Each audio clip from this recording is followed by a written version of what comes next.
semua, kali ini kita akan membahas mengenai teori dan model HOTS, di mana HOTS atau Higher Order Thinking Skills adalah keterampilan berpikir tingkat tinggi yang melibatkan kemampuan untuk menganalisis, mengevaluasi, dan menciptakan suatu gagasan atau solusi berdasarkan pemahaman yang mendalam.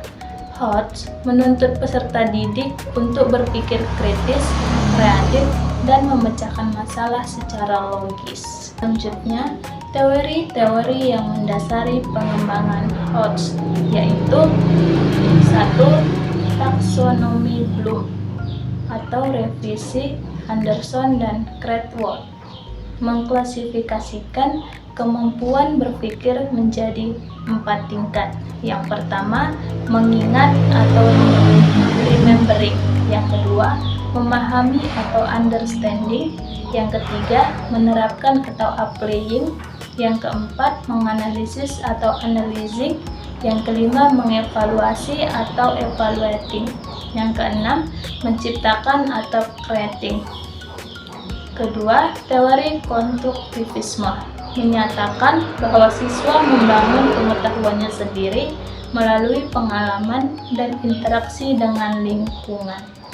Dalam HOTS, siswa tidak hanya menerima informasi, tetapi juga mengkonstruksi pemahaman baru melalui diskusi, eksperimen, dan refleksi. Selanjutnya, model-model HOTS. Model HOTS biasanya dikembangkan berdasarkan 3 proses berpikir utama. Yang pertama, analisis, yaitu memecah informasi menjadi bagian-bagian untuk memahami hubungan atau pola. Contoh, membandingkan 2 konsep. Yang kedua, evaluasi, yaitu menilai dan mempertimbangkan nilai suatu ide atau keputusan berdasarkan kriteria tertentu. Contohnya, menentukan solusi terbaik dari beberapa pilihan. Yang ketiga, yaitu mencipta, yaitu menggabungkan ide atau informasi untuk menghasilkan hal baru. Contohnya, merancang produk, membuat karya tulis, atau ide inovatif. Model ini dapat diterapkan melalui kegiatan seperti studi kasus, pemecahan masalah, proyek, debat, atau eksperimen. Selanjutnya, contoh penerapan HOTS dalam kehidupan sehari-hari atau pembelajaran di kelas. Yang pertama itu dalam kehidupan sehari-hari.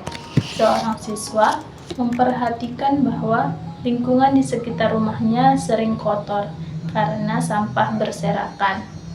Ia kemudian menganalisis penyebab masalah tersebut, misalnya kurangnya tempat sampah dan kesadaran masyarakat. Setelah itu, ia mengevaluasi berbagai cara yang bisa dilakukan untuk mengatasinya, seperti membuat jadwal gotong royong atau kampanye kebersihan. Terakhir, ia menciptakan ide baru dengan membuat poster edukasi dan mengajak teman-temannya untuk melakukan program Sabtu Bersih. Kegiatan ini menunjukkan kemampuan berpikir kritis, evaluatif, dan kreatif atau HOTS. Dalam pembelajaran di kelas, contohnya, guru memberikan tugas kepada siswa untuk mempelajari masalah perubahan iklim. Siswa diminta menganalisis data cuaca dari tahun ke tahun, mengevaluasi dampak yang ditimbulkan terhadap kehidupan manusia, dan menciptakan solusi berupa kampanye digital atau video edukatif tentang cara mengurangi emisi karbon.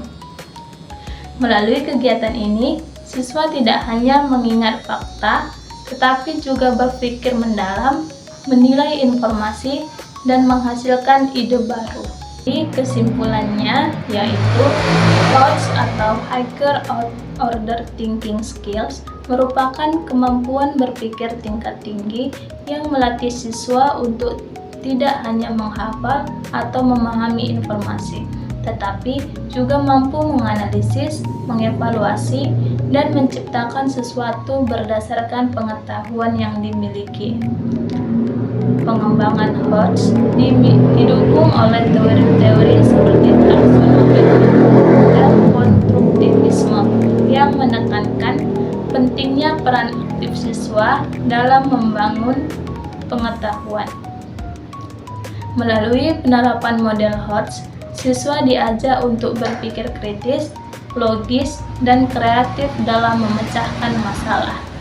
Dalam kehidupan sehari-hari maupun pembelajaran di kelas, Hodge dapat diterapkan melalui kegiatan seperti memecahkan masalah lingkungan, menganalisis data, atau menciptakan solusi inovatif. Dengan demikian, penerapan Hodge membantu siswa menjadi pembelajar yang mandiri, kreatif, dan siap menghadapi tantangan kehidupan nyata. Itulah tadi pembahasan kita mengenai teori dan model Hodge. Sekian dari saya, terima kasih.